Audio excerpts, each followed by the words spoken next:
নমস্কার, সাফ কথায় আমি আপনাদের সঙ্গে রয়েছি রূপা এবং আজকের সাফ কথার বিষয় নিশ্চয়ই বুঝতেই পারছেন। আমরা আলোচনা আজকে করব বিদ্রোহ বনাম মিত্রতা। ফায়দা আসলে কার হবে? কারণ ইতিমধ্যে অসম কংগ্রেসের আকাশে আমরা দেখতে পাচ্ছি একেবারে বিদ্রোহের কালো মেঘ। মিত্রতার রাজনীতিতে কি অস্তিত্ব হারাচ্ছে কংগ্রেস, এমনটাই উঠছে প্রশ্ন। কারণ মুসলিম প্রধান আসনের বোঝাবুঝি দলে লাগিয়েছে আগুন, এমনটাই উঠছে অভিযোগ। এবং যদি আমরা ছবি দেখি তাহলে দেখতে পাচ্ছি যে বিন্নাকান্দি, দলগাঁও, মরান, বহরমপুর, বিহালিতে একেবারে ক্ষোভ কংগ্রেসি কর্মী সমর্থকদের। এবং ঠিক নির্বাচন সামনে রয়েছে এবং নির্বাচনের প্রাক মুহূর্তে দলে বিদ্রোহ, বিশৃঙ্খলা কংগ্রেসে। রাইজোর দলের সঙ্গে মিত্রতা ভঙ্গ কংগ্রেসের। এবং যে ছবি আমরা দেখতে পাচ্ছি, যে বিষয়গুলো সামনে আসছে, সেখানে দেখা যাচ্ছে যে সংখ্যালঘু কেন্দ্র, অর্থাৎ সংখ্যালঘু কেন্দ্র নিয়ে কিন্তু দুদলের মিত্রতা ভঙ্গ, এমনটাই যে ছবি সামনে আসছে তাতে কিন্তু তেমনটাই সকলের মনে কিন্তু একটা ধারণা জন্মেছে। কংগ্রেসের গৃহযুদ্ধ কি বিজেপির জন্য বিছিয়ে দিচ্ছে লাল বাগিচা, অর্থাৎ মুনাফা তাহলে কি পাচ্ছে বিজেপি দল? দুই দলের যে মিত্রতা ভঙ্গ হলো, রাইজোর দল এবং কংগ্রেসের, সে জায়গায় দাঁড়িয়ে আদৌ কি আমরা যে ছবিটা দেখতে পাচ্ছি তাহলে কি ফায়দাটা নিতে চলেছে বিজেপি? 2026-এর মহাযুদ্ধে কার সঙ্গে লড়বে কংগ্রেস? বিজেপি নাকি নিজেদেরই বিদ্রোহীদের সঙ্গে? মিত্রতার রাজনীতিতে কি অস্তিত্ব হারাচ্ছে কংগ্রেস? উঠছে একাধিক প্রশ্ন। কি হবে রাজ্যের রাজনৈতিক দৃশ্যপট সামনে বিধানসভা নির্বাচন? এমনটাই বহু প্রশ্নের উত্তর জানতে আজকে আমরা চেষ্টা করব। আমাদের সঙ্গে স্টুডিওতেও অতিথি রয়েছেন এবং ভার্চুয়ালিও থাকবেন আমাদের বিশিষ্ট অতিথিরা। এই মুহূর্তে আমার সঙ্গে জুড়ে গেছেন তিনজন। স্টুডিওতে রয়েছেন আমাদের সঙ্গে রাইজোর দলের মুখপাত্র আল মুস্তাফিজুর রহমান।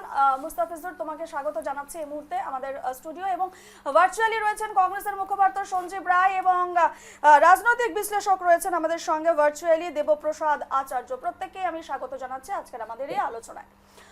প্রথমে আমি দেবপ্রসাদ বাবুর কাছে যাব। দেবপ্রসাদ বাবু, গত কিছুদিন ধরে আমরা যে অসমের রাজনৈতিক মহলে যে জোর চর্চার যেটা বিষয় আমরা দেখতে পাচ্ছি, একদিকে কংগ্রেসে বিদ্রোহ এবং অন্যদিকে রাইজোর দলের সঙ্গে কংগ্রেসের মিত্রতা ভঙ্গ, অর্থাৎ মিত্র জোটে যায়নি অখিল গগৈর সঙ্গে গৌরব গগৈ। কি বলবেন, পুরো বিষয়টি কিভাবে দেখছেন? শুভ সন্ধ্যা সবাইকে। এখন দেখুন, কংগ্রেস একটি শতাব্দী প্রাচীন দল। এই শতাব্দী প্রাচীন দল কংগ্রেসের আজকে করুণ অবস্থা। কংগ্রেস সীমিত হয়ে গেছে সংখ্যালঘু অঞ্চলের মধ্যে। কংগ্রেসকে আজকে মিত্রতা করতে হচ্ছে যেই দলের সঙ্গে, রাইজের দলের সঙ্গে, যেই রাইজের দল কংগ্রেস থেকে বহিষ্কৃত আব্দুল রশিদ এবং শেরমাল আলীকে তাদের দলে স্থান দিয়েছে। এদিকে রাইজের দলের সঙ্গে মিত্রতা করতে হচ্ছে, অন্যদিকে অজাপ দলের সঙ্গে মিত্রতা করতে হয়েছিল। যে অজাপ দল 2021 সনে 82টি সিট দিয়ে একটি সিটও লাভ করতে পারেনি।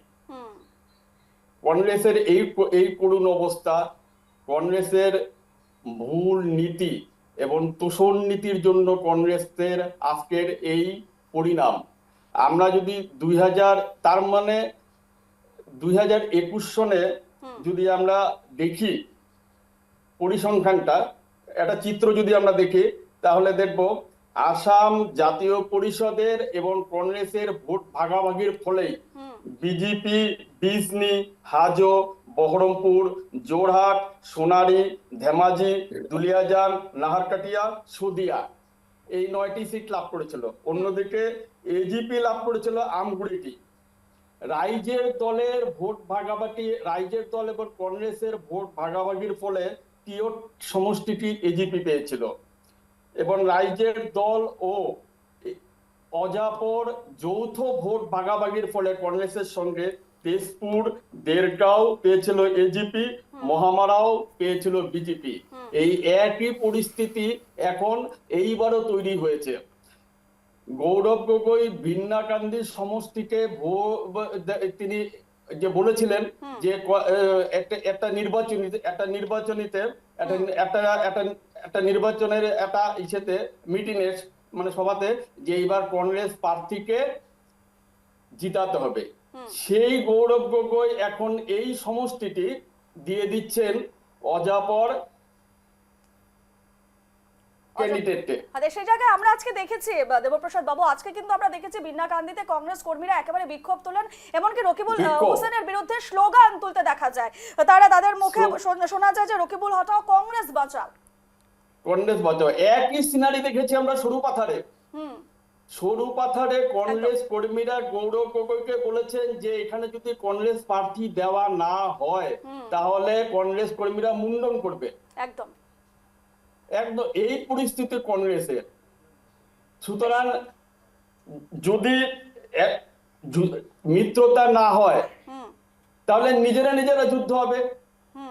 যদি নিজেরা এখন কংগ্রেস আজকের যে পরিস্থিতি, আজকের পরিস্থিতিতে হিন্দু সমষ্টিগুলো, হিন্দু এলাকাগুলো, খিলঞ্জে এলাকাগুলো কমপ্লিটলি বিজেপির অধীনে চলে এসেছে, বিজেপিকেই তারা ভোট দিতে চাইছে।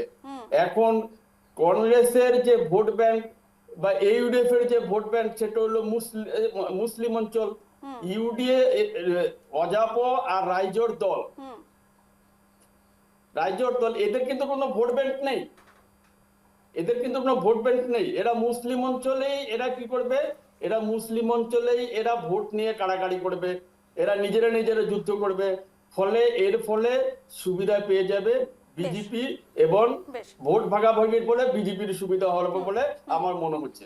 বেশ, আমি আমাদের সঙ্গে যেহেতু কংগ্রেসের মুখপাত্র রয়েছেন, আমি সঞ্জীবদার কাছে যাব। সঞ্জীবদা, যে বিষয়গুলো দেবপ্রসাদ বাবু বললেন কংগ্রেসের বর্তমান অবস্থানের কথা, এবং আমরা দুটো জায়গার ছবি যদি বলি, বিন্নাকান্দি এবং সরুপাথার দুটো জায়গাতেই কিন্তু কংগ্রেস কর্মীদের একেবারে বিক্ষোভ, কি বলবেন বর্তমান সময় দাঁড়িয়ে? দেখুন, ব্যাপারটি এমনভাবে দাঁড়িয়েছে যে সমগ্র আসামে যে দল 100টা সিটে প্রতিদ্বন্দ্বিতা করবে সেই দলকে বলা হচ্ছে যে মুসলিম অধ্যুষিত অঞ্চলে আমরা চোখ রেখেছি। 126-এর মধ্যে 100টি সিটে কংগ্রেস প্রতিদ্বন্দ্বিতা করবে। এবং আজকে আসামবাসী বা বিভিন্ন দল যারা আশা দেখছে বা স্বপ্ন দেখছে আগামীতে ও বিজেপি সরকার বানাবার জন্য, ওদের আস্থার জায়গাটাই হচ্ছে কংগ্রেস দল। তাই আমরা এই অ্যালায়েন্সে যাওয়ার আগে আমাদের উদার মনোভাবটা দেখুন যে আমরা 126টা সিট নিয়ে অ্যালায়েন্সটার কথা আরম্ভ করিনি। আমাদের সভাপতি গৌরব গগৈজি প্রথমেই বলেছেন আমরা 100 সিটে লড়বো, 26টা আমরা আমাদের যারা অ্যালায়েন্সে আসবে ওদেরকে দেবো। মনোভাবটা কি উদার ছিল, আমরা বললি যে 1 to 126 আমরা ডিসকাস করবো। আমরা 100 হাতে নিয়ে মাঠে নেমেছি 26টা ছেড়ে। এই ত্যাগটা কংগ্রেস প্রথমে নিয়েছে। দ্বিতীয় কথা, যে দুই সমষ্টি আপনি কথা বলেছেন, ন্যাচারালি সেখানে সক্রিয় কংগ্রেস কর্মীরা আছেন। আজকে যদি সেখানে কংগ্রেস প্রতিদ্বন্দ্বিতা করে না তাহলে দেখাই খুব আসবে বা দুঃখ প্রকাশ করবে ওরা। কিন্তু যখন বিটিআরডিতে এতদিন কংগ্রেস অনেক সময় অ্যালায়েন্সে খেলে কংগ্রেস মানে মনোনয়ন দেয়নি, সেই সময় একটা আওয়াজ ছিল প্রত্যেক ব্যাপারে যে কংগ্রেস বিটিআরডিতে কেন লড়াই করছে না, কেন অন্যদেরকে আবার এনে অ্যালায়েন্স করছে। লাস্ট টাইম গৌরব গগৈজি উদ্যোগ নিয়েছেন, নেতৃত্ব দিয়েছেন, বিটিআরডিতে আমরা লড়াই করেছি, আমাদের পতাকা সেখানে মানে বুক ঠুকে আমরা লাগিয়েছি। আজকে যে প্রেক্ষাপটটা তৈরি হয়েছে, আজকে শুধু কংগ্রেস নয় বিজেপির ব্যাপার বলছি, যেহেতু আজকে ওরা সরকারে আছে, আপনার বা অন্য চ্যানেলের চোখটা বিজেপির দিকে যাচ্ছে না, কিন্তু বিজেপির বিভিন্ন সমষ্টিতে কিভাবে ক্ষোভ আছে, যেদিন বিজেপি টিকিট ঘোষণা করবে এর পরবর্তীতে আপনি রিপার্কেশন দেখবেন বিভিন্ন সমষ্টিতে কিভাবে লোকরা খুব উজাগর করবে। সেটা পরের বিষয় সঞ্জীব বাবু। এখন বর্তমান যে ছবিগুলো সামনে আসছে, আপনারা রাইজোর দলের সঙ্গে অ্যালায়েন্স করেননি, মিত্র জোট করেননি, এবং পাশাপাশি আপনাদের দলে যে বিদ্রোহের ছবিটা সামনে আসছে তা নিয়ে কিন্তু রাজনৈতিক মহলে বেশ চর্চা শুরু হয়েছে, এবং কোথাও না কোথাও এর ফায়দা কিন্তু বিজেপি পেতে চলেছে, এমনটাই কিন্তু প্রত্যেকের মনে একটা ধারণা জন্মে গেছে। আমাদের সঙ্গে যেহেতু রাইজোর দলের মুখপাত্র রয়েছেন, মুস্তাফিজুর রয়েছেন, মুস্তাফিজুর, এই যে পুরো বিষয়টি, কংগ্রেস তোমাদের দলকে একেবারে ছেড়ে দিল, মিত্রজোট করেনি, সে জায়গায় দাঁড়িয়ে কোথাও না কোথাও চাপের মুখে রাইজোর দল কি এখন বর্তমানে? না, বিষয়টা এরকম, তার মানে আমরা যাওয়া 1 বছর থেকে আমরা অ্যালায়েন্সে ঢোকার জন্য প্রস্তুতি নিয়েছিলাম। তার মানে কিরকম, আমরা 2021 সালে যখন বিধানসভা নির্বাচন হলো, ওই টাইমে যখন কংগ্রেসের ঠিক এরকমভাবে তারিখ পে তারিখ দিয়ে লাস্ট মোমেন্টে ওনারা অ্যালায়েন্স করলো না, আর অ্যালায়েন্স না করার ফলটা কিন্তু ওনারা ভুগছে।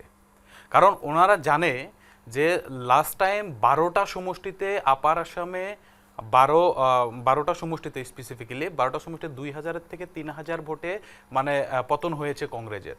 আর ওই সিটগুলো কি হয়েছে, অজাপো আর রাইজোর দলের প্রার্থী থাকার জন্য আমাদের আসাম আপার আসামে ম্যাক্সিমাম আপনার সিটে ধরেন 30,000, 40,000, 50,000, 53,000 এরকম করে আমরা ভোট পেয়েছি।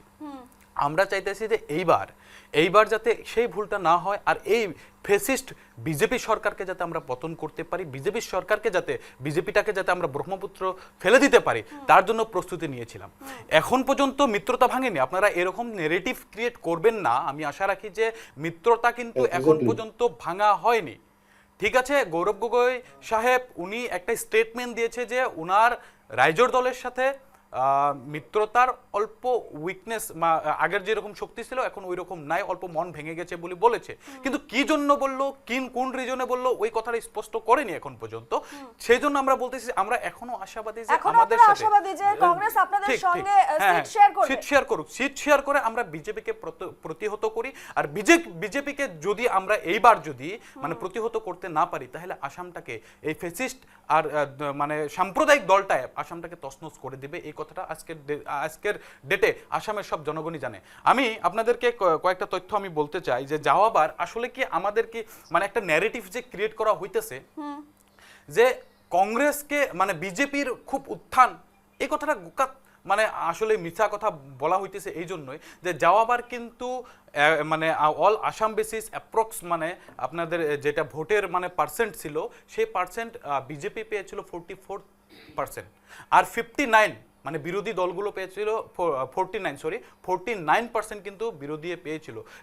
যদি ওই টাইমে যদি আমাদের মিত্রতা হলে আমরা কিন্তু সরকার গঠন করতে পারতাম।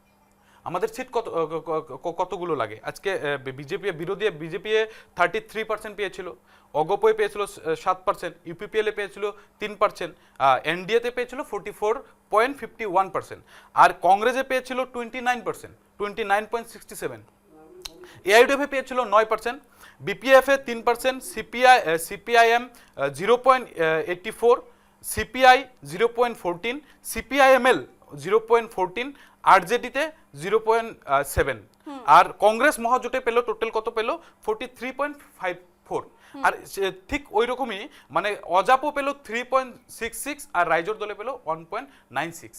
হ্যাঁ, মোট হলো 5.6, এগুলো মিলালে 4.9 হয়। কিন্তু আমরা ওইবারও আমরা আশাই ছিলাম, আমরা কিন্তু মানে 126টা সিটেই কিন্তু আমরা সিট দিছিলাম না।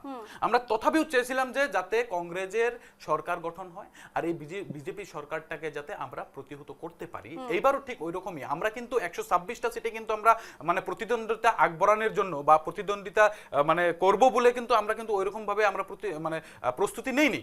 আপনারা জানেন আমরা স্পেসিফিক্যালি কয়েকটা হ্যাঁ না গৌরব গগৈর তরফ থেকে তো পরিষ্কার বলে দেওয়া হচ্ছে তারা অজাপোকে দিচ্ছে বিভিন্ন সিট, বা বাকি দলগুলোকে, বাকি বিরোধী দলগুলোকে দিচ্ছে, সিট শেয়ার হচ্ছে।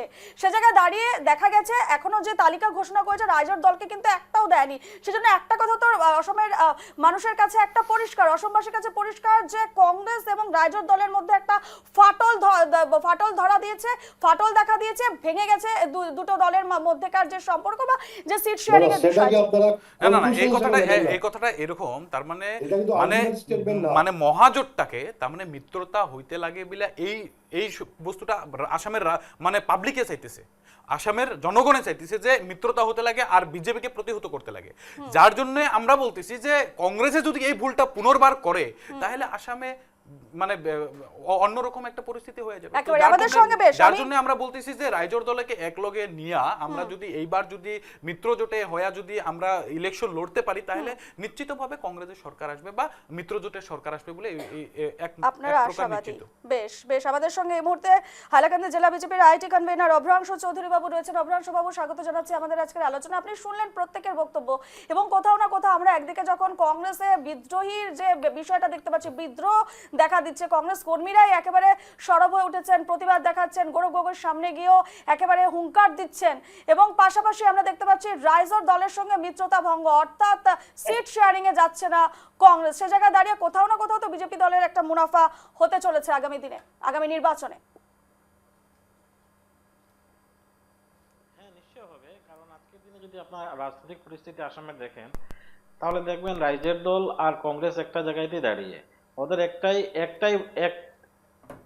একটাই ভোট ব্যাংক, ওদের মাইনরিটি ভোট ব্যাংক, সংখ্যালঘু এলাকার ভোট নেই, দুইটা দলই দাঁড়িয়ে আছে। হুম আর আজকে যে বর্তমানে যে আমাদের যেটা মাননীয় মুখ্যমন্ত্রী হিমন্ত বিশ্ব শর্মার নেতৃত্বে যে সরকার চলছে, হুম সেই সরকারের যে উন্নয়ন চলছে চারিদিকে, সমস্ত নিম্ন আসাম বলেন, মধ্য আসাম বলেন, আপার আসাম বলেন, আজকে সেই উন্নয়নের কংগ্রেস ছোঁয়ায়, 100 উন্নয়নের সিটে ঢেউয়ে আজকে কিন্তু প্রতিযোগিতা কংগ্রেস বলেন আর তাহলে রাজ্যের 100 দল সিট বলেন, রাজ্য minority ওয়াইপি সিট বলেন, আপনি বলতে চাইছেন? সবাই ভেসে যাচ্ছে।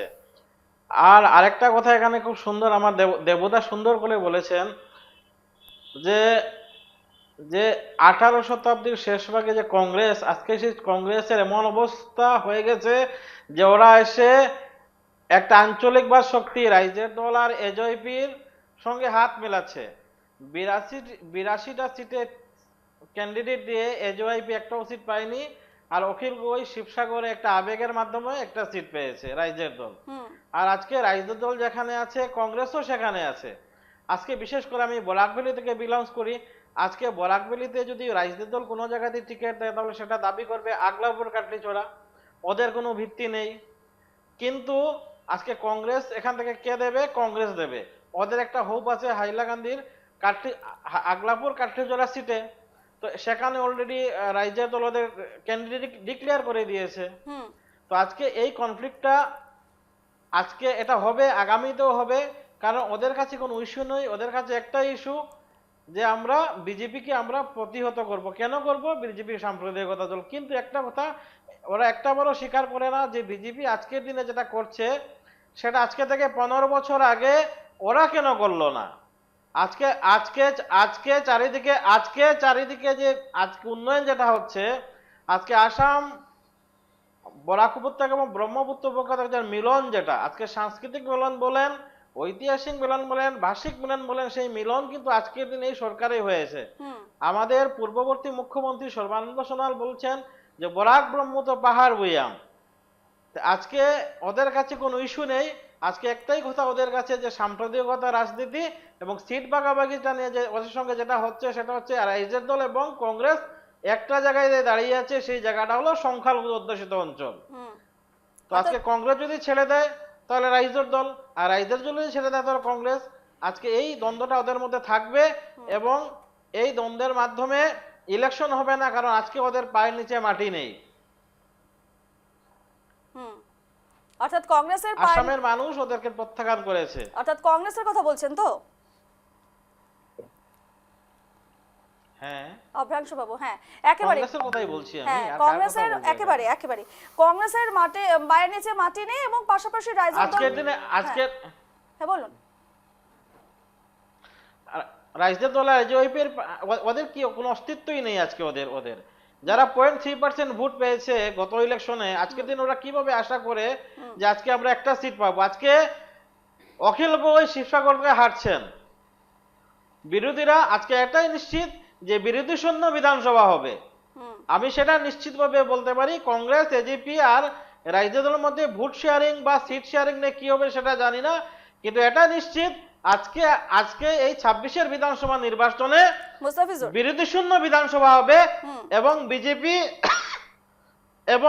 এবং বিজেপি জোট এনডিএ সরকার, আমরা টার্গেট নিয়েছি বিজেপি এককভাবে 100টা সিট পাবে এবং আমরা আশাবাদী আমরা 100টা সিট পেয়ে আসাম বিধানসভায় আমরা এবারও তৃতীয়বারের মতো সরকার আমরা করব। একদমই। আমি এক এক করে যাব। আমি প্রথমে সঞ্জীব দার কাছে যাব। সঞ্জীব দা, বিরোধী শূন্য হবে এবং সে জায়গায় দাঁড়িয়ে কংগ্রেসের যে অবস্থা তা নিয়েও তিনি স্পষ্ট করলেন। অভ্রাংশু বাবু বললেন, কি বলবেন?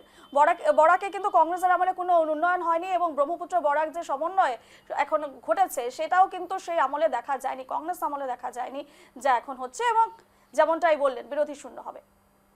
সেটা বিজেপির বয়ান। আমি বলে দিই আপনাকে, অ্যালায়েন্স যখনই হয় তখন সিট শেয়ার হবেই। আজকে যে হেমন্ত বিশ্ব শর্মা বলেছিলেন যে এজিপি দল কিছুদিন পরে হয়তো ব্রহ্মপুত্রায় বিসর্জন হয়ে যাবে এবং এজিপির অফিস নাকি বিবাহ ভবনে পরিণত হবে। আশ্চর্যের ব্যাপার, যে দল বিবাহ ভবনে পরিণত হতে চলেছিল ওর সাথে যখন বিজেপি অ্যালায়েন্স করেছে তখন কোনো অসুবিধা হয়নি। আজকে বুক ঠুকে বলছেন যে ওরা এনজিপির সাথে অ্যালায়েন্স করেছেন, যে বিবাহ ভবনে পরিণত হচ্ছিল যার কার্যালয়। আজকে আমি এই প্রেক্ষাপটে বলছি যে গত নির্বাচনে কংগ্রেস পেয়েছে 30%, দেয়ার অ্যাবাউট 30% ভোট, বিজেপি পেয়েছে 33% ভোট, মাত্র 3%-এর বেশ কম ছিল। আজকে 5 বছর পরে যে প্রেক্ষাপট আছে, বিজেপি 30-তে টিকবে কিনা বড় কথা এটা হয়ে গেছে এখন, প্রশ্ন এখানে এসে গেছে।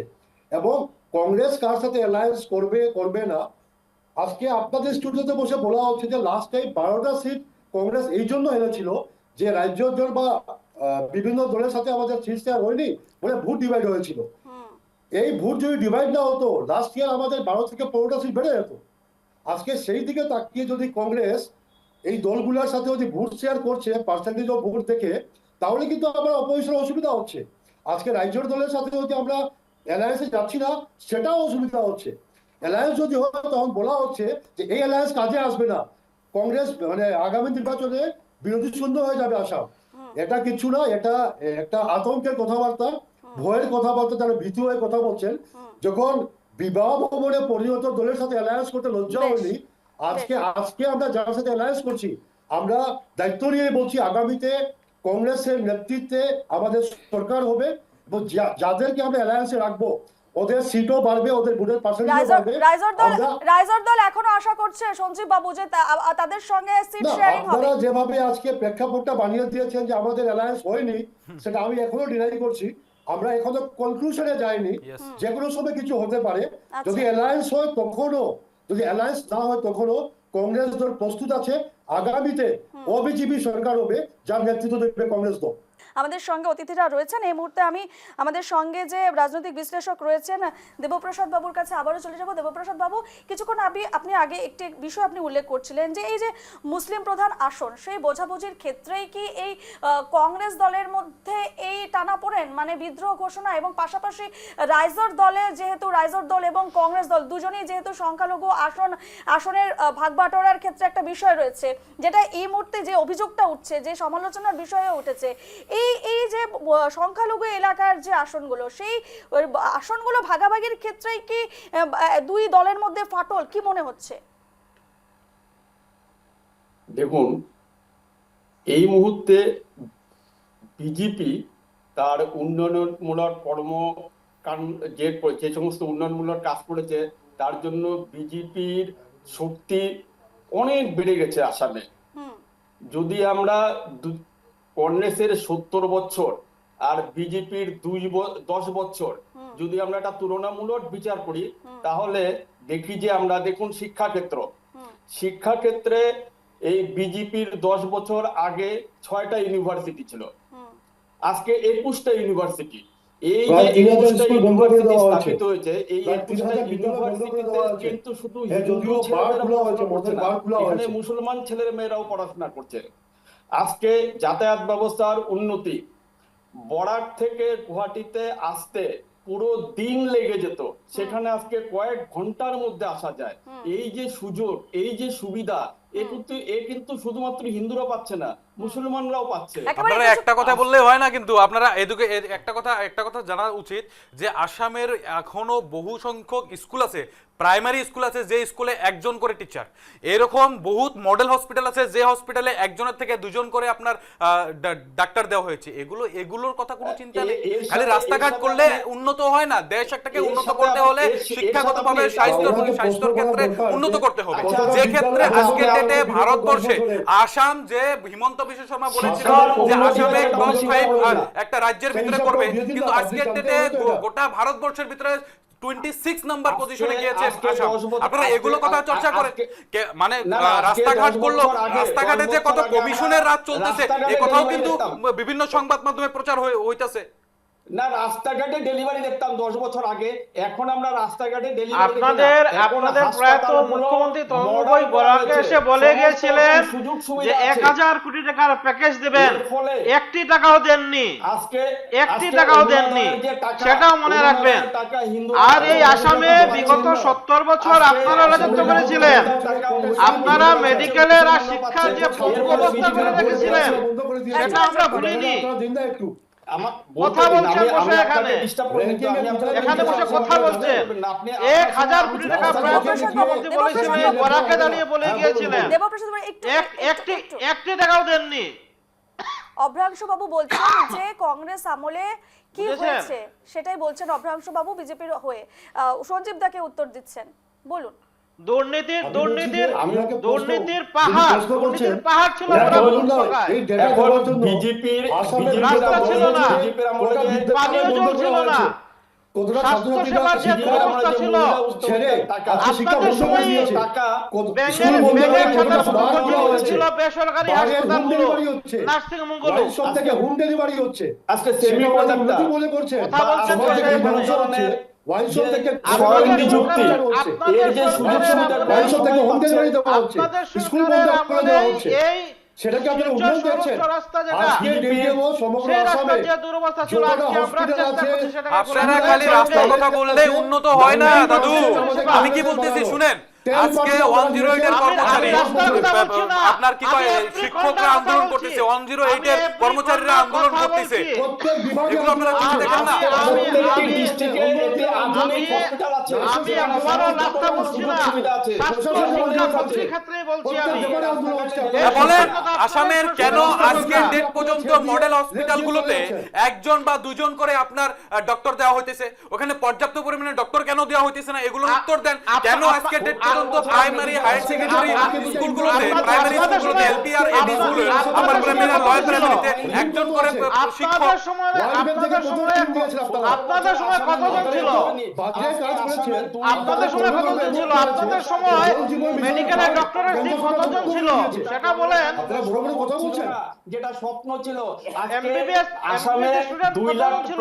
প্রায় সিট 1,56,000, প্রায় 2 লাখ। কথা বলতে আজকে বলতে আসামটাকে ঋণের বোঝা দিয়ে হিমন্ত বিশ্ব শর্মা যখন প্রথম বিজেপি যখন 2016 সালে গাদিতে বসলো, তখনই তরুণ গগৈ সাহেবের ঋণের কথাটা কেমন করে প্রেস মিট দিয়ে বলছিল।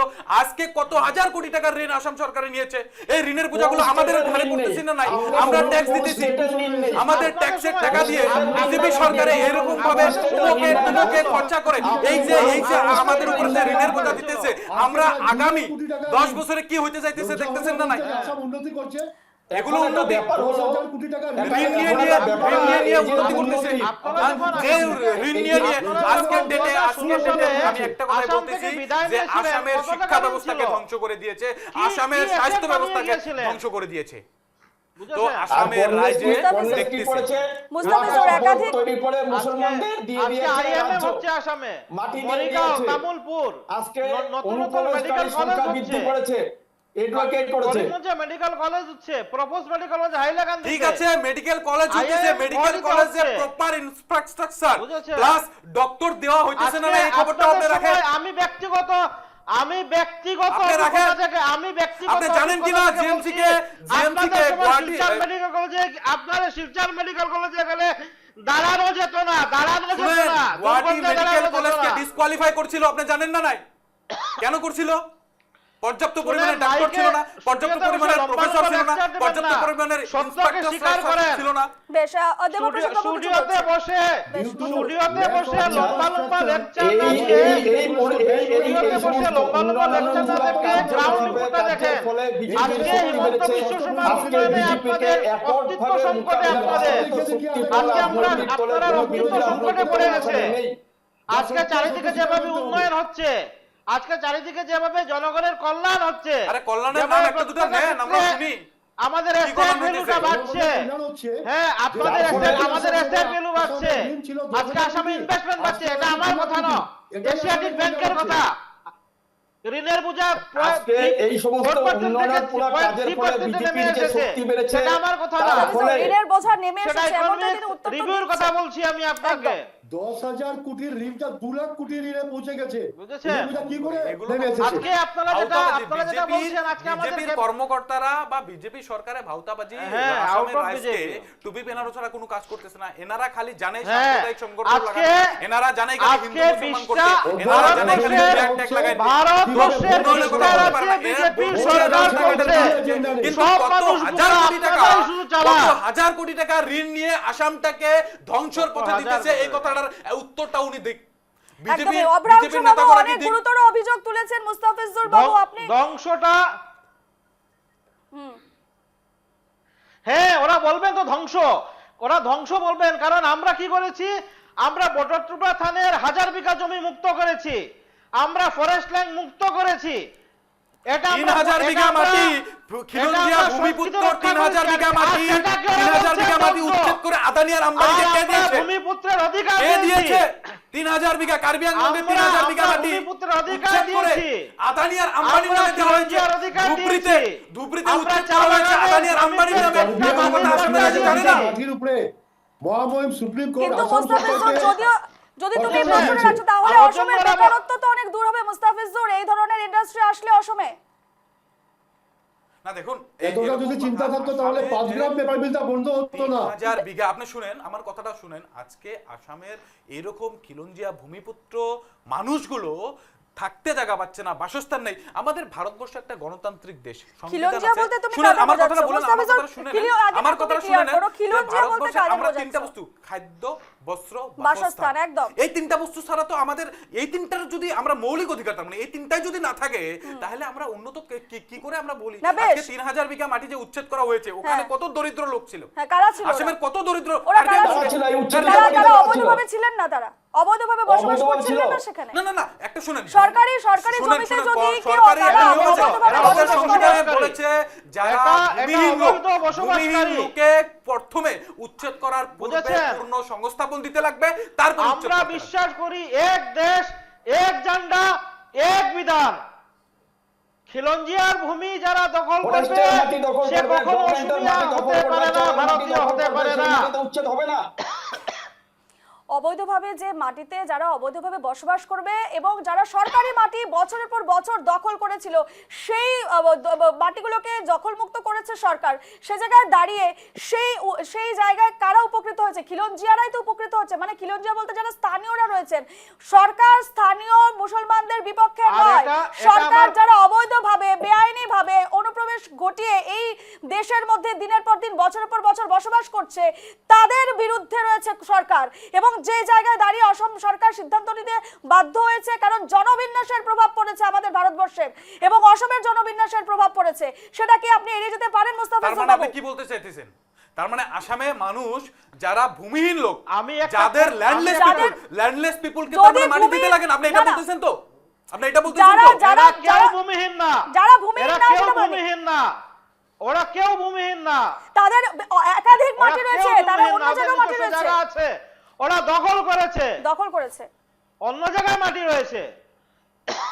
সেগুলো শুনুন, সরকারের এরা তরফ দখল থেকে করেছে। যাচাই করে উচ্ছেদ করানো হয়েছে, প্রত্যেকের অন্য নোটিশ জায়গায় পাঠানো উচ্ছেদ- হয়েছে উচ্ছেদ রীতিমতো প্রসঙ্গটা রীতিমতো একটা, নোটিশ। উচ্ছেদ না, প্রসঙ্গটা- আপনি আজকে যখন বলেছেন যে খিলঞ্জিয়াদের ঘর বাড়ি কেড়ে নেওয়া হয়েছে, যদিও প্রসঙ্গটা অন্য, আজকের দিনে দাঁড়িয়ে আমরা বিষয়টা অন্য বিষয়ে আলোচনা করছিলাম, কিন্তু যখন বিজেপি সরকার কি করছে, যদিও আমি একজন সঞ্চালিকা, আমার বলার প্রয়োজন নেই, কিন্তু আমি একজন আম আদমি হিসেবে বা সাধারণ নাগরিক হিসেবে আমার মনে হয়েছে আজকে এই বিষয়টা তুলে ধরা দরকার। সবসময় একই প্রশ্ন ওঠে যে সরকার কি করছে, সরকার কি করছে না, ওই আমলে কি হয়েছে, সেই আমলে কি হচ্ছে। প্রত্যেকটা রাজনৈতিক দল নিজের নিজের বক্তব্য রাখে, কিন্তু যদি আমরা যদি সাধারণভাবে বিষয়গুলো বিচার করি তাহলে শুধু রাজনীতি করতে গিয়ে একটা দলকে সবসময় আমরা গালিগালাজ করতে থাকবো নিজেদের স্বার্থে, সেটা তো হয় না। পজিটিভ নেগেটিভ প্রত্যেকটা দলেই আছে, পজিটিভ দিক যখন আছে, যেহেতু মুস্তাফিজুর তুমি এই বিষয়টা উল্লেখ করলে তার জন্য আমি বলতে বাধ্য শুনেন, হলাম। আমি এখন আমাকে বলতে দেবেন এখন? হ্যাঁ, আমি বলুন। বলি, শুনেন, ধুবড়ীতে যেটা উচ্ছেদ হয়েছিল, ওই ধুবড়ী উচ্ছেদে বহুত মেয়াদি পাট্টাকে উচ্ছেদ করা হয়েছিল। আপনি জানেন, মেয়াদি পাট্টা উচ্ছেদ করা হওয়ার পরে হাইকোর্টে মামলা করা হয়েছে, হাইকোর্টের থেকে তারপরে বহু জায়গা আছে এরকম যে স্টে অর্ডার দেওয়া হয়েছে। যেরকম গোয়ালপাড়াতে আশুডুবে, গোয়ালপাড়াতে আপনার রাক্ষসনী নামের একটা জায়গা আছে, ওখানে আমি নিজে কেস করেছি। ওই জায়গাটাকে ওনারা বলেছিল পিআরএফ বা ফরেস্ট ল্যান্ড বিলা বলছিল, কিন্তু টোটালি একটা রেভিনিউ ভিলেজকে ফরেস্ট ল্যান্ড বিলা কয়া এই উচ্ছেদ করা হয়েছিল।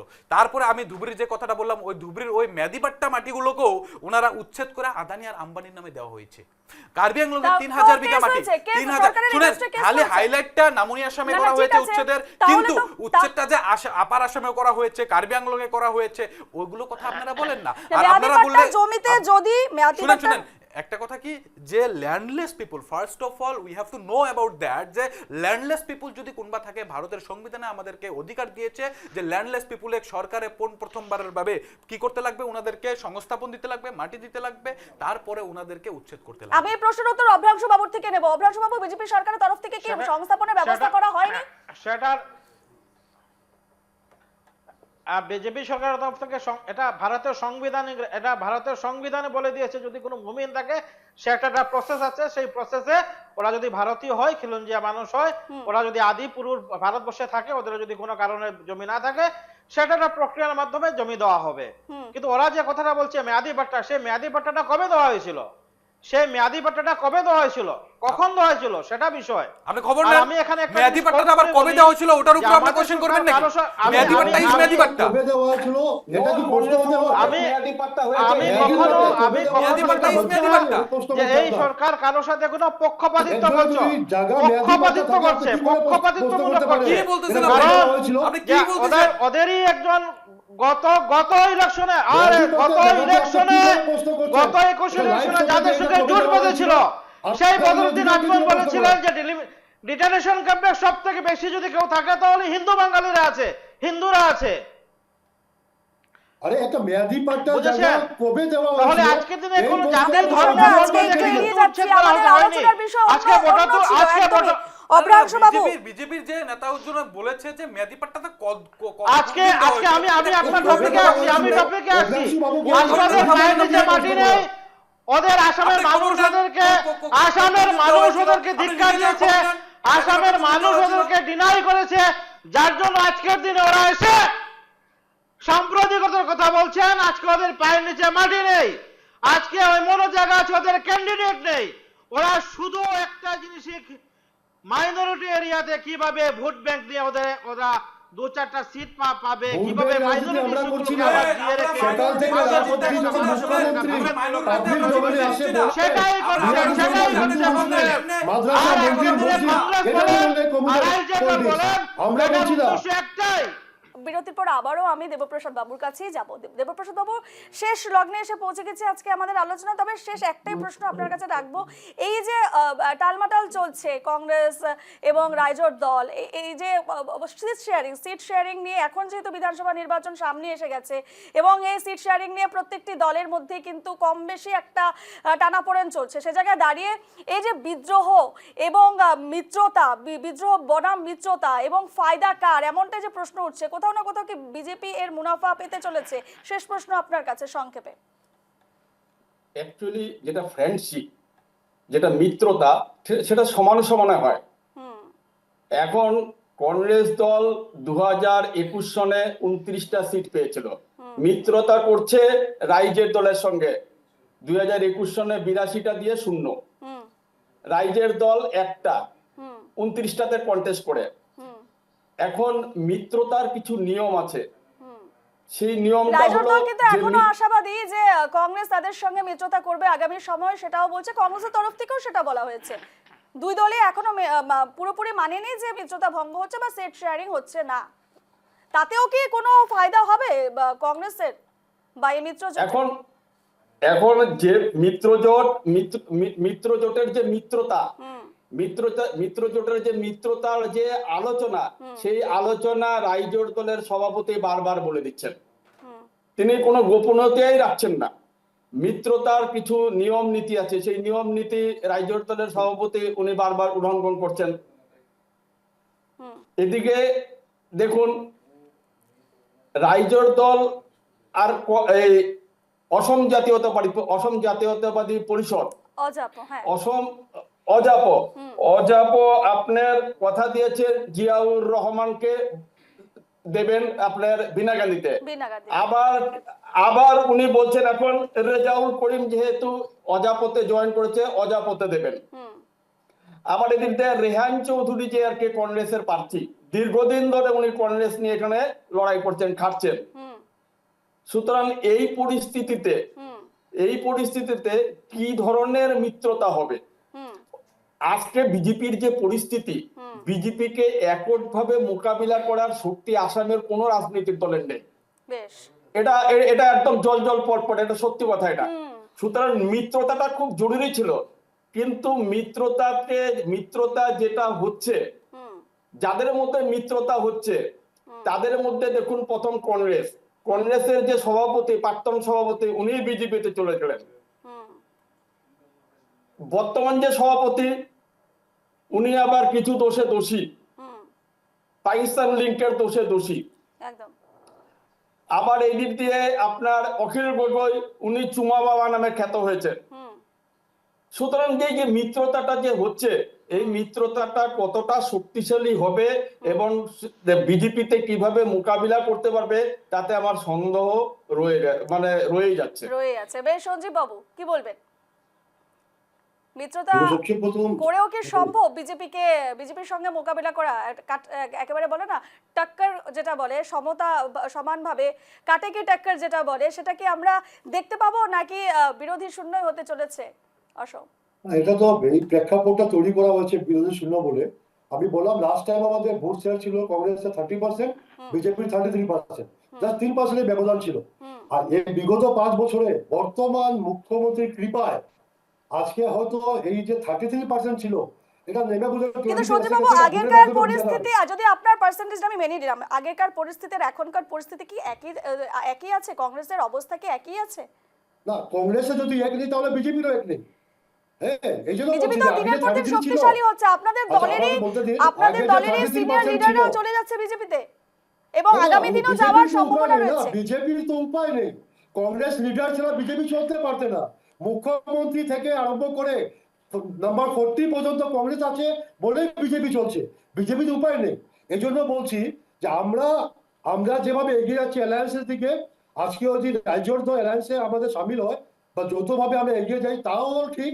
আর যদি কোনো কারণে আমরা রাজ্য দলের সাথে অ্যালায়েন্সে না আসি, তবু কংগ্রেসের নেতৃত্বে আগামী বিধানসভাতে কাটে কি টক্কর হবে, আমি শব্দটি বলছি, কাটে কি টক্কর হবে। এবং আপনারা দেখবেন রাইজর দল ছাড়া পারবেন নেতৃত্বে। আপনারা? রাইজর দল ছাড়া আপনারা পারবেন? তো আমরা তো 100 সিট খেলার জন্য এসেছি। এবং যারা আজকে স্টুডিওতে বসে বা ভার্চুয়ালি বারবার বলছে যে মুসলিম অধ্যুষিত অঞ্চল নিয়ে আমাদের হয়তো বোঝাপড়া হচ্ছে না, ওরা ভুলে গেছে যে কংগ্রেস 100টি সিটে লড়ছে। এবার বরাকে 13টা সিটে লড়ছে, আসামে 100 সিটে। তা মানে কি 100টা সিটে কি মেজরিটি আছে? এটা একটা প্রেক্ষাপট তৈরি করা হচ্ছে। আমরা হিন্দু, মুসলমান, বৌদ্ধ, খ্রিস্টানকে একসাথে নিয়ে এগিয়ে যাচ্ছি। আগামীতে বিজেপি সরকার হবে কংগ্রেসের নেতৃত্বে।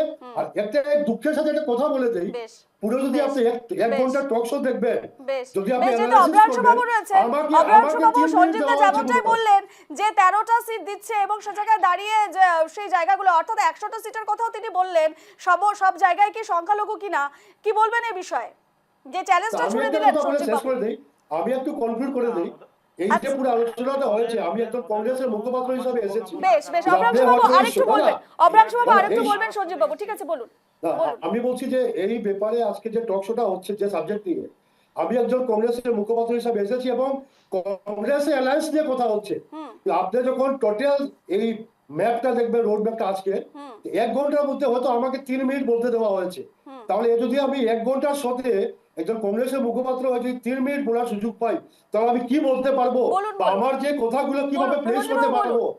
আপনারা কংগ্রেস থেকে বেশি তাকে যে বেশি ইম্পর্টেন্স দিচ্ছেন যাদের অ্যালায়েন্সের সাথে কোনো মতলব নেই, যাদের অ্যালায়েন্সের সাথে কোনো যোগাযোগ নেই, ওদের কথাটা আপনারা বেশি শুনছেন। আমি কংগ্রেসের মুখপাত্র হয়ে হয়তো 3 মিনিট বলেছি, দুঃখটা বলে দিলাম। বলুন, আপনি বলুন সঞ্জীব বাবু, বলুন। না, আর বলার তো কিছু নেই, সব বেশ, শেষ হয়ে না, যাচ্ছে। আপনাকে কম সময় দেওয়া হয়েছে তার জন্য আমি বলছি আপনার কি আরো অভিযোগ রয়েছে সেগুলো যদি আপনি রাখেন সেই হিসেবে আমি উত্তরগুলোও জানার চেষ্টা করব বিজেপির তরফ থেকে এবং রাজ্য দলের তরফ থেকে। অভিযোগ নেই, যদি বলতে দিয়েছেন আমি 2 মিনিটই বলবো যে আজকে ওরা আমাদের ব্যাপারে চর্চা করছে যে কার পার্সেন্টেজ কত, কার কত ভোট ব্যাংক আছে, কার কত সিট শেয়ার আছে। যারা নিজেই এজিপি কে বলেছিল যে বিবাহ ভবনে ওদের অফিস পরিণত হয়ে যাবে, আজকে ওদের সাথে অ্যালায়েন্স করে ওরা ঢাকঢোল বাজাচ্ছে। দ্বিতীয় কথা হচ্ছে দাদা, যদি আজকে এত ভালো অবস্থায় রয়ে গেছে বিজেপি অ্যালায়েন্স, তাহলে ওরা ঘরে বসে, স্টুডিওতে বসে, ভার্চুয়ালি বসে মুখ্যমন্ত্রী অফিস থেকে আমাদের অ্যালায়েন্সের পক্ষে কেন পাখির চোখ লেগেছে? ওরা বুক ঠুকে মাঠে নামুক না, যাকে প্রতিপক্ষ পাবে ওর সাথে নির্বাচন লড়বে। আজকে ওরা চিন্তা করছে যে আমরা কার সাথে অ্যালায়েন্স করব, কার কত ভোট শেয়ার, কার করলে কি লাভ হবে, কার সাথে থাকলে বিজেপির লাভ হবে। আরে এত যদি দম থাকে তাহলে বুক ঠুকে মাঠে নামুন। আমরা কার সাথে অ্যালায়েন্স করব, আমাদের অ্যালায়েন্স কাকে নিয়ে হবে, কি প্রেক্ষাপট তৈরি হবে, কোনটা সিটে কে খেলবে, কোথায় কে খেলবে না, এটা আমাদের উপরে ছেড়ে দিন।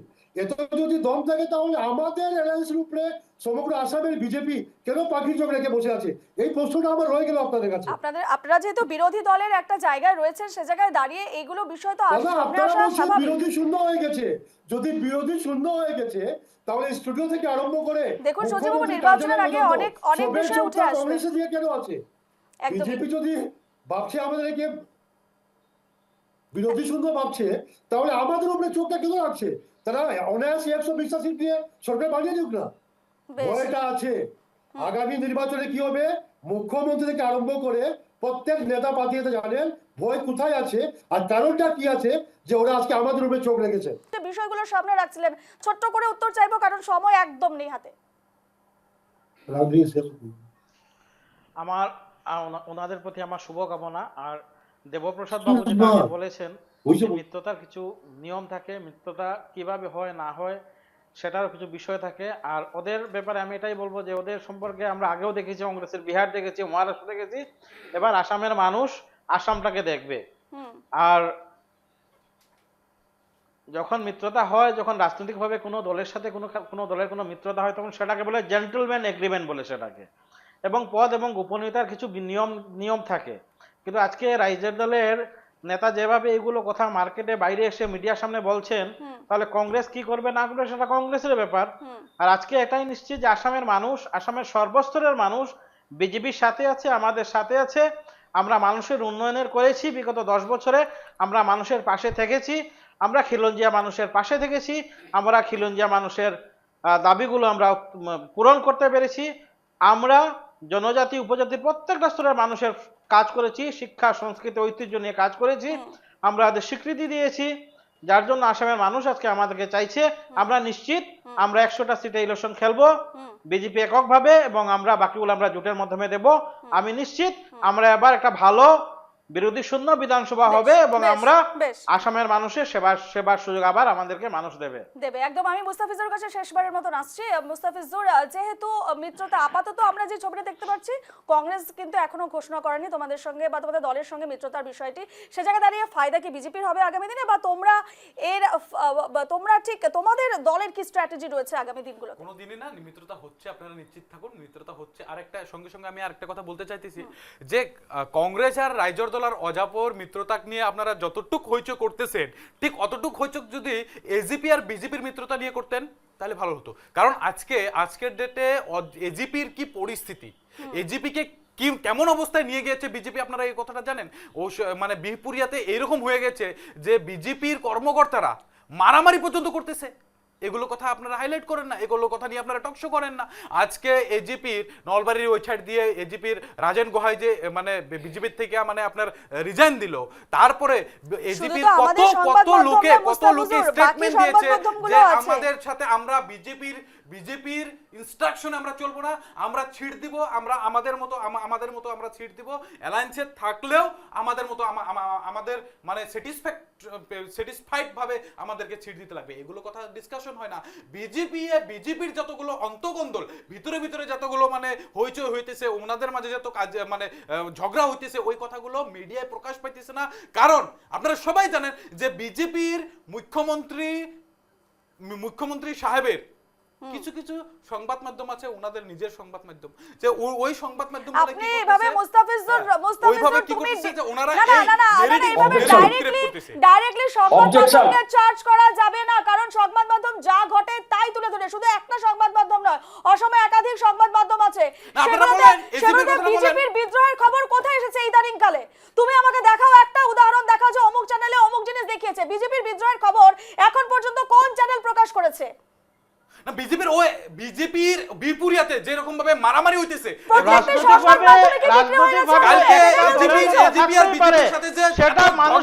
প্রকাশ করা মিডিয়ার সামনে প্রকাশ করা মিডিয়া আছে প্রত্যেকটা খবর সংগ্রহের জন্য। একটা দুটো মিডিয়া যদি বিক্রি হয়ে যায়, বাকিগুলো কি ঘুমিয়ে আছে? আমরা বলতেছি যে সবাইরকম ভাবে সবাইকে রাইজর দলের মিত্রতা নিয়ে আপনি এইভাবে গণতন্ত্রের চতুর্থ সংবাদ মাধ্যমকে সংবিধানের চতুর্থ স্তম্ভ মুস্তাফিজুর, সংবাদ মাধ্যমকে নিয়ে এই ধরনের কথা বলা তোমার কি, তুমি একজন লয়ার, তুমি জানো সংবিধানের চতুর্থ স্তম্ভ। এইভাবে তুমি বলতে পারো না যে সংবাদ মাধ্যম কোনো বায়াস হয়ে খবর সম্প্রচার করে। সরকার যদি কোনো ধরনের অন্যায় কাজ ওইটা করে বলতেছি, আপনারা বা- প্রচার করুন, না, আপনারা প্রচার করুন, যদি AJP আর সামনে BJP আসে র কোশ্চেনটা নিশ্চয়ই করুন। প্রচার করব, যদি সামনে সে ধরনের কোনো খবর আসে নিশ্চয়ই প্রচার করব, কিন্তু সংবিধানের চতুর্থ স্তম্ভ নিয়ে এই ধরনের আমি কথা আজকে বলা আমি এক প্রশ্ন আইনত করতেছি অপরাধ, আইনত আজকে অপরাধ। আজকে আজকে কি হইতেছে? আজকে আজকে বিজেপির মিত্রতা নিয়ে কি আসামের মানুষ পরিস্থিতি? দেখছে এই কথাগুলো এই বলেন। আপ- বিজেপির মুখপাত্র নাকি ওনাকে আমি প্রশ্ন করতেছি, আপনাদের কি এজিপি আর বিজেপির মাঝে যে অন্তকন্দল বা আপনাদের মিত্রতা কত দূর? বেশ বেশ, সময় একদম শেষ। মুস্তাফিজুর, আমি এখানে আজকে আমাদের আলোচনা কোনো শেষ করছি। ইন্টারেস্ট নাই এগুলো প্রত্যেককে আমি নিয়ে, আজকে আলোচনা আসার এগুলো জন্য নিয়ে ধন্যবাদ আমাদের জানাচ্ছি। কোনো মাথা ব্যথা নেই। বেশ, অভ্রাংশু বাবু, সময় একেবারে শেষ, একেবারে সময় পারই হয়ে গেছে। এই মুহূর্তে প্রত্যেককে ধন্যবাদ জানাচ্ছি। কংগ্রেসের মুখপাত্র সঞ্জীব রায় রয়েছিলেন, সঞ্জীব দাকে ধন্যবাদ জানাচ্ছি আজকে আলোচনা আসার জন্য। ধন্যবাদ জানাচ্ছি রাজনৈতিক বিশ্লেষক দেবপ্রসাদ বাবুকে, ওনাকেও ধন্যবাদ জানাচ্ছি। ধন্যবাদ জানাচ্ছি আমি বিজেপির হয়ে আমাদের আলোচনায় এসেছিলেন অভ্রাংশু বাবু, অভ্রাংশু বাবুকে ধন্যবাদ, এবং আমাদের সঙ্গে রাইজর দলের মুখপাত্র মুস্তাফিজুরকেও অশেষ অশেষ ধন্যবাদ জানাচ্ছি। সাফ কথা আজ আমি এখানে শেষ করছি, আলোচনা এখানে শেষ করছি। অন্যান্য খবরের জন্য অবশ্যই চোখ রাখুন নিউজ লাইভ বাংলায়। ধন্যবাদ।